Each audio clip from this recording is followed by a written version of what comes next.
Hi everyone. Okay, so this is our second to last lecture of the semester, and we're talking today about shifts in the emotional tenor of a passage of writing in fiction, and of course the shift of a whole story is at stake here too. It might be that you begin a story in a very happy mood and it has a sad ending.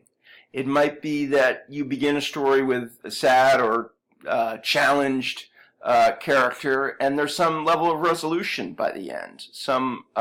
But whatever it is, I think that you're either going to be changing emotion, or at least uncovering it in a story.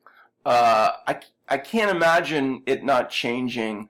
Perhaps if your character has the same emotion the whole time, that's plausible. But at the very least, as a writer, you're going to uncover different aspects of this person's past, different aspects of this emotional tenor, and from the very first lecture, one thing that I've been talking to you about is having alternation, transitions, modulation in tone, as well as in what it is that you're describing, how it is that the sentences are working, and I think that this assignment will have you thinking about how it is that your sentence structure and your diction lines up with the emotional tenor of the situation. How it is that you create what we call feeling tone, technically, through your manipulation of the language. And to maybe, because I think that the assignment's pretty clear, maybe to add some complexity to this, I want to actually read you a poem, which I think is a poem by Philip Larkin, the 20th century British poet. And it's a poem in which Larkin shows that as a poet he has some of the same skills as a great fiction writer.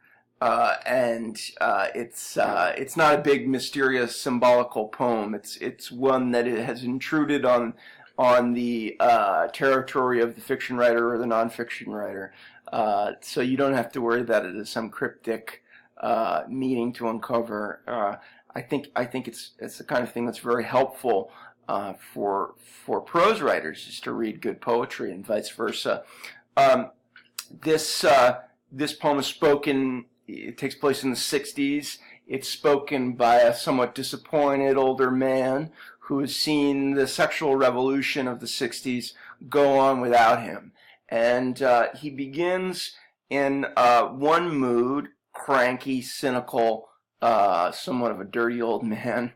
And by the end, there's a completely different mood, one of secular reverence. Not religious per se, but a moment of awestruck, if not acceptance, at least sort of abiding. So let me read this poem, High Windows, to you. High Windows by Philip Larkin. When I see a couple of kids and guess he's fucking her and she's taking pills or wearing a diaphragm, I know this is paradise everyone old has dreamed of all their lives.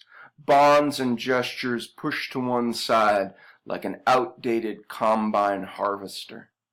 And everyone young going down the long slide to happiness endlessly. I wonder if anyone looked at me 40 years back and thought, that'll be the life. No God anymore. Or sweating in the dark about hell and that, or having to hide what you think of the priest. He and his lot will all go down the long slide like free bloody birds. And immediately, rather than words, comes the thought of high windows, the sun comprehending glass, and beyond it, the deep blue air that shows nothing, and is nowhere, and is endless. Well, I won't go on for too long about this poem, since this is a prose writing class after all, but I think you can hear not just the modulation in tone from this cranky tone to one of awe, but also the way that the language, certain formal decisions, embodies these different moods. At the beginning, we have profanity for one.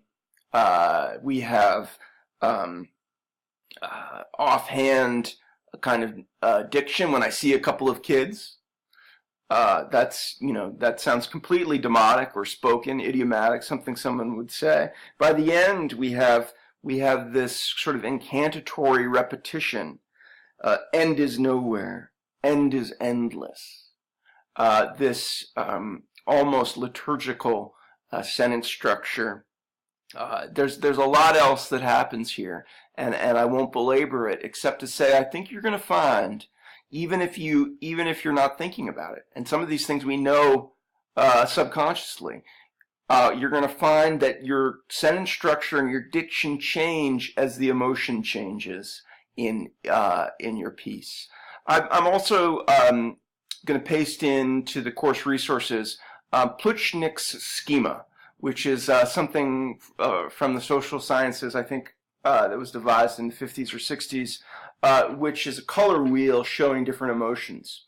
And these move both radially and diametrically, if those are the correct geometric terms. You can go around and you can go in or out of the circle to change emotions. And it might be helpful as you're thinking about how your characters move, or it might just be fun to look at a diagram anyway.